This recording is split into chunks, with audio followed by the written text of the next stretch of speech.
Assalamu alaikum. I am Sajid from Qazi Group of Schools Lahore. Chapter number 3 biotechnology हम discuss कर रहे हैं। आज का हमारा टॉपिक है बायोटेक्नोलॉजी एंड एनवायरनमेंट। इस टॉपिक में हमने पढ़ना ये है कि बायोटेक्नोलॉजी जो है वो किस तरह से इम्पोर्टेंट रोल जो है वो प्ले कर रही है to save the environment, to protect the environment, और एनवायरनमेंट को किस तरह से जो है वो मेंटेन रखा जा सकता है with the help of biotechnology. ये इस टॉपिक में आज हमें पढ़ना है। इसको स्टेप बाय स्टेप जो है हम पढ़ेंगे बुक से।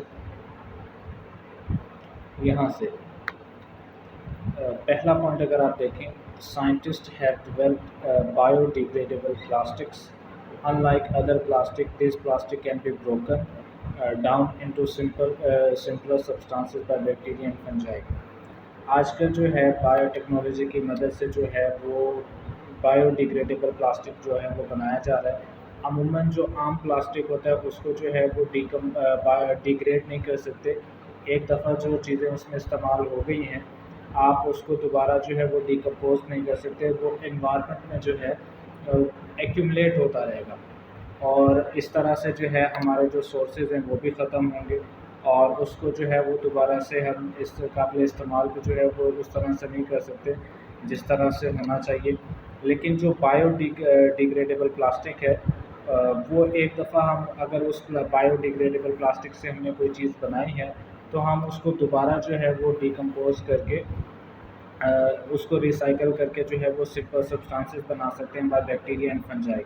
अदरवाइज़ अगर हम सिंपल प्लास्टिक की बात करें तो प्लास्टिक अगर आप उसको 100 साल की ज़मीन में पड़ा रहने देंगे तो वो पड़ा रहेगा, वो डिकम्पोज नहीं होगा। जबकि आपने देखा होगा, ऑब्जर्व किया होगा, अगर कोई आयरन है, लोहा है या कोई लकड़ी है, अगर आपने उसको ज़मीन में दफन किया हुआ रखा हुआ है, after some year, after few month, वो जो चीज़ है वो डिकम्पोज होना स्टार्ट हो जाती है और आहिस्ता आहिस्ता जो है वो भी मिट्टी में चेंज हो जाएगी। जबकि आपके पास ये जो प्लास्टिक है, इसको आपने जिस तरह से रखा था ये आपको उसी तरह से मिलता है, ये डिकम्पोज जो है वो नहीं होता। लेकिन अगर बायोडिग्रेडेबल प्लास्टिक इस्तेमाल करेंगे तो वो जो है वो डिकम्पोज हो जाएगा और सिंपल सब्सटेंसेस में चेंज हो जाएगा। डिकम्पोज उसको कौन करेगा? माइक्रो ऑर्गेनिज्म, बैक्टीरिया या फंजाई, जैसे ये दूसरी चीज़ों को डिकम्पोज करते हैं। तो बायोडिग्रेडेबल प्लास्टिक जो है ये बायोटेक्नोलॉजी की मदद से ही बनाया जाता है। तो अगर हम ये वाला प्लास्टिक इस्तेमाल करेंगे तो एनवायरनमेंट जो है वो हमारा क्लीन रहेगा। एनवायरनमेंट के अंदर जो है वो वेस्ट मटेरियल के फॉर्म में ये जो प्लास्टिक है वो मौजूद नहीं रहेगा, और दोबारा जो नया रॉ मटेरियल इस्तेमाल कर रहे हैं उसकी कंजप्शन भी कम होगी, क्योंकि हम दोबारा इसी को बायोडिग्रेडेबल प्लास्टिक को जो है वो यूज़ कर लेंगे। अच्छा, उसके बाद सेकंड पॉइंट है, scientist are trying to develop fast growing trees. Scientist जो है वो ऐसे सीड बनाते हैं जिससे ऐसा प्लांट बने जो जल्दी से ग्रो कर जाए और कम वक्त में ग्रो करे, ताकि वो पोल्यूशन को जो है वो कंट्रोल कर सके। हमें पता है प्लांट जो है वो कार्बन डाइऑक्साइड को एब्जॉर्ब कर लेते हैं, ऑक्सीजन प्रोवाइड करते हैं, बारिश की जो है वो वजह बनते हैं। तो ये प्लांट जितने ज़्यादा होंगे, कम वक्त में ग्रो करेंगे, उतना ज़्यादा जो है वो इन्वायरमेंट क्लीन रहेगा। These trees will help control environmental pollution. Environmental pollution जो है माहौलियाती आलूदगी, उसको कंट्रोल करने में जो है वो अपना बड़ा इम्पोर्टेंट जो है वो रोल प्ले करते हैं।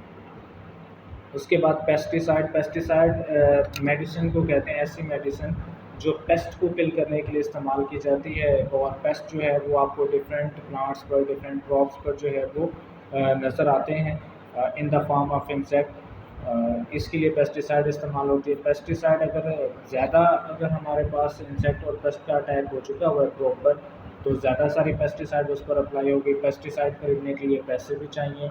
अब पेस्टिसाइड हम खरीद रहे हैं, लेकिन हमें ख़रीदने के लिए पहले मार्केट में अवेलेबल होनी चाहिए।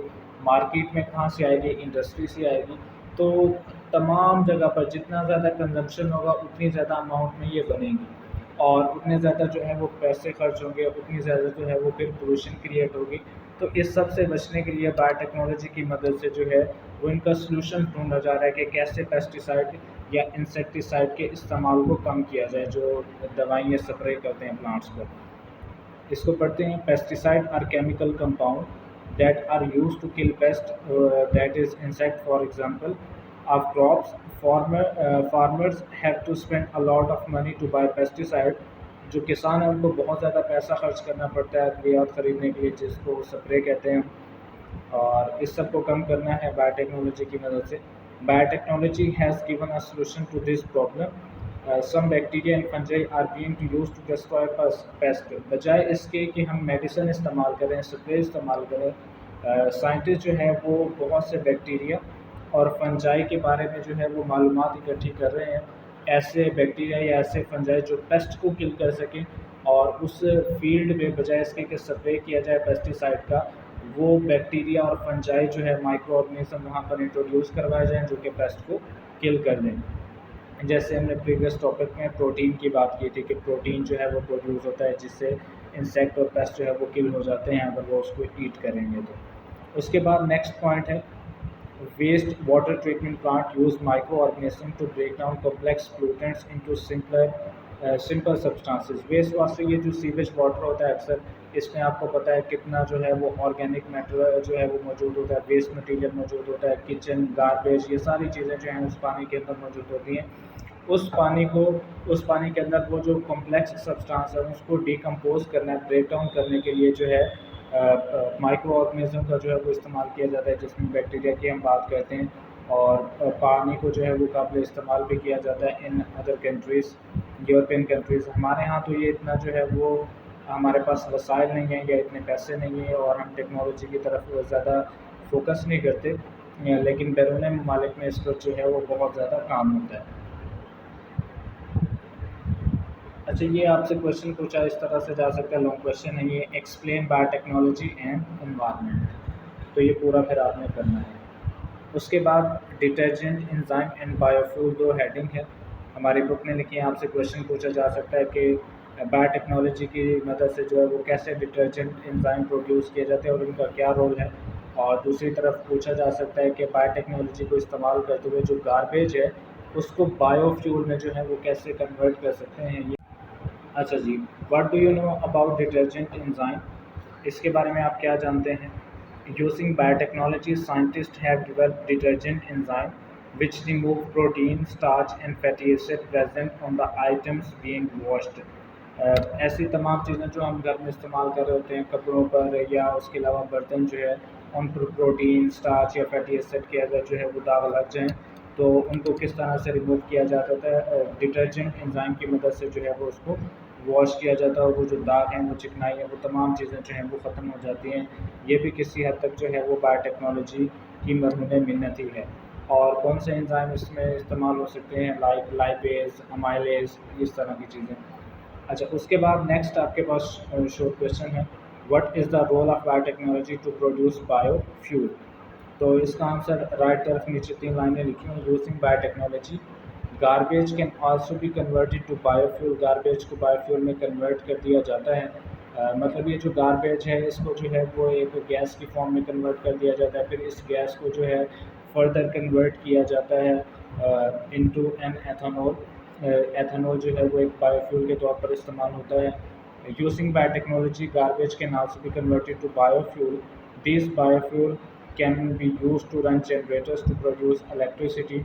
इससे जो है वो मीथेन गैस भी प्रोड्यूस की जाती है।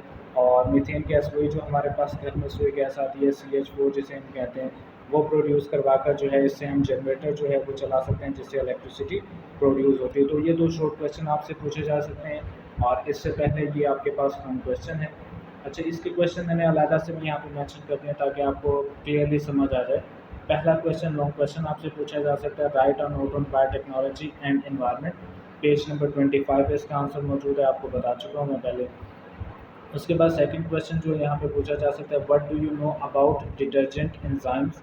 डिटर्जेंट एंजाइम के बारे में क्या जानते हैं, ये भी हमने अभी पढ़ा है। उसके बाद है, what is the role of biotechnology to produce biofuel. Biofuel produce करने में बायोटेक्नोलॉजी का क्या रोल है, या इसी क्वेश्चन को और तरह से पूछा जा सकता है, how biofuel is produce from garbage, या गार्बेज से बायोफ्यूल कैसे प्रोड्यूस होता है। क्वेश्चन दो तरह से पूछा जा सकता है, आंसर सेम है और पेज नंबर 25 पे आपको इसका आंसर मिल जाएगा।